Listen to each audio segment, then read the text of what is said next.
Hello बच्चों, कैसे हैं आप लोग? ठीक है बच्चों। मैंने हाइट एंड डिस्टेंस के 9.1 एक्सरसाइज कंप्लीट कर चुका हूं। आप लोगों ने वीडियो देखा होगा। आज मैं आप लोगों को बच्चों ये हाइट एंड डिस्टेंस के कुछ इम्पोर्टेंट क्वेश्चन कराने जा रहा हूं। और आज की वीडियो आप लोगों के लिए रियली बहुत इम्पोर्टेंट है, इसीलिए इसको मत मिस कीजिए और आराम से देखिए, सोच समझिए। आप लोगों को ये बहुत काम आएगा। ठीक है बच्चों? बच्चों, मैंने पहला क्वेश्चन लिया है। The angle of elevation of an aeroplane from a point A on the ground is 60 degree. After a flight of 30 seconds, the angle of elevation changes to 30 degree. If the plane is flying at constant height, 3600 root 3 meter, find the speed in kilometer of the plane. ठीक है बच्चों? तो अब देखो बच्चों, इसमें कह रहा है कि एक आपका एरोप्लेन है। ठीक है? ये ग्राउंड से ये ग्राउंड से 3600 रूट 3 मीटर के हाइट पर, और ग्राउंड के किसी भी पॉइंट से, मान लो कि आपका ये पॉइंट है, यहां से इसका एंगल ऑफ एलिवेशन बन रहा है यहाँ 60 डिग्री। ठीक है? कह रहा है कि ये प्लेन 30 सेकंड के बाद, मतलब प्लेन ये ऐसे जा रही है, तो सपोज करो कि ये प्लेन 30 सेकंड के बाद ये यहाँ पे आ गई है। ठीक है? तो यहाँ पर आ गई है, तो ये चूंकि हॉरिजेंटल जा रहा है, तो ये भी हाइट हो जाएगी इसकी 3600 रूट 3 मीटर। राइट? लेकिन यहाँ पर आने के बाद बच्चों, इसका एंगल ऑफ एलिवेशन चेंज हो जाता है, ये हो जाता है 30। ठीक है? अब बच्चों, इस सवाल में कह रहा है कि इस एरोप्लेन की स्पीड क्या होगी इन किलोमीटर पर आवर। तो नेचुरली है कि ये प्लेन आपका यहां से यहां तक आया है 30 सेकेंड। देख रहे हैं? यहां से यहां तक आया है 30 सेकेंड। अगर हमें ये डिस्टेंस पता चल जाए, ये वाली डिस्टेंस देख रहे हैं, ये डिस्टेंस अगर हमको मालूम चल जाए कि कितना है, टाइम हमारे पास ऑलरेडी गिवन है 30 सेकेंड, तो हम आराम से इसकी स्पीड निकाल लेंगे। तो वही हम करने जा रहे हैं। तो देखिए बच्चों, ये ले लो आप ए, ये बी, ये सी, ये डी एंड ये ई। राइट? हमने हमने ले लिया ये तीनों। अब देखो बच्चों, क्या करना है हमें कि अब दो ट्रायंगल आपको दिख रहा होगा। एक है ए बी सी और दूसरा ट्रायंगल बन रहा है ए डी ई। तो बारी बारी से इन्हीं दोनों ट्रायंगल के हेल्प से हम इसका डिस्टेंस निकालेंगे। चूंकि ये सी ई और बी डी इक्वल होगा, ये स्क्वायर बन रहा है या रेक्टेंगल बन रहा है, तो इसके अपोजिट साइड इक्वल होते हैं। तो अगर हमारा ये बी डी निकल जाता है, ये बी डी निकल आएगा, तो ऑलरेडी ये सी के बराबर होगा, ये हो जाएगा। फिर हम आराम से स्पीड इसका बच्चों निकाल दें। ठीक है? तो चलिए, अब हम अब बताने जा रहे हैं। अब गौर से देखो। In in triangle ABC, in triangle ABC, tan 60 degree equal to हो जाएगा BC अपॉन AB, क्योंकि परपेंडिकुलर अपॉन बेस होता है। ये आप जानते हो, आप पूरा चैप्टर आपने कर लिया है, तो ये सब तो आप कॉमन चीज है। तो ये हो गया BC अपॉन AB। राइट? अब देखो बच्चों, tan 60 डिग्री का वैल्यू होता है रूट 3, एंड BC हमारा है 3600 रूट 3। ठीक है? अपॉन AB नहीं है, AB के बदले हम AB देंगे। अब बच्चों, इसको अगर आप क्रॉस मल्टीप्लिकेशन करोगे, तो ये आ जाएगा root 3AB equal to 3600 root 3। इसका मतलब AB इक्वल टू हो गया आपका 3600 रूट 3 अपॉन रूट 3। ये रूट 3 नीचे आ जाएगा, रूट 3 कैंसिल हो गया। क्या बचा आपका? 3600 मीटर। अब इसको आप फर्स्ट कर लो। अब in triangle A D E, अब इसमें फिर लेना है तो क्या लेंगे, tan 30 degree equal to DE upon AD। ठीक है बच्चों। अब DE जो है, DE कितना हो गया हमारा 3600√3 अपॉन AD लिख देंगे।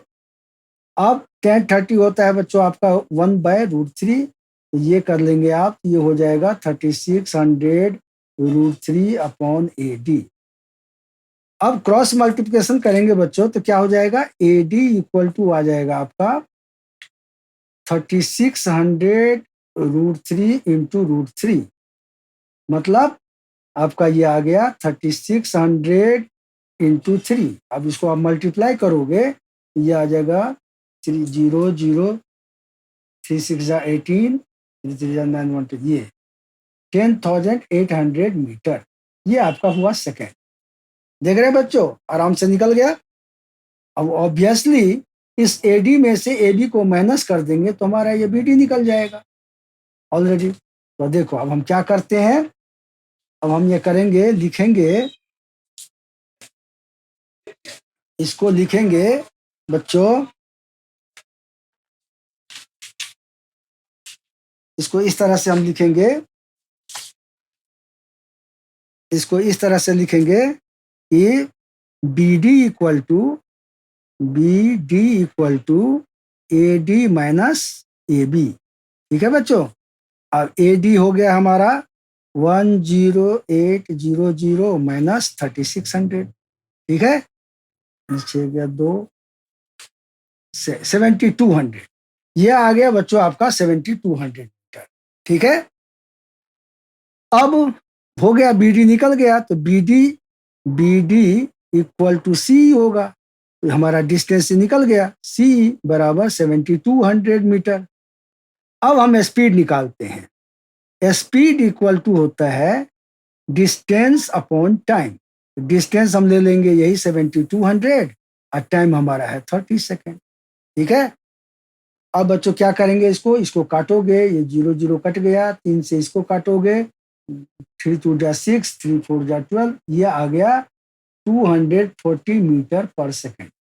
बच्चों अभी ये हमारा आया 240 मीटर पर सेकेंड, लेकिन सम में क्या कह रहा है कि इसका स्पीड किलोमीटर पर आवर में फाइंड करो। तो बच्चों किलोमीटर पर आवर में कैसे फाइंड करते हैं? तो इसको हम क्या करेंगे, किलोमीटर पर आवर में फाइंड करने के लिए 240 इंटू 18/5, 18/5 से इंटू कर देंगे तो वो हो जाएगा किलोमीटर पर आवर। ठीक है। अब 5 से इसको काटोगे, 48, 48 इंटू 18, तो 48 को 18 साथ इंटू करोगे,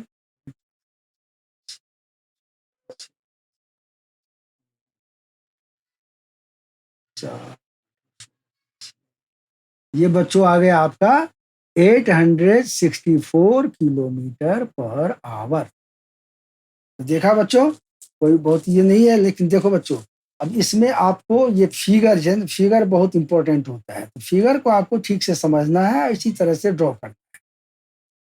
ठीक है बच्चों। अब हम आप लोगों को सेकंड इंपॉर्टेंट क्वेश्चन कराने जा रहा हूं, इसको आप देखो।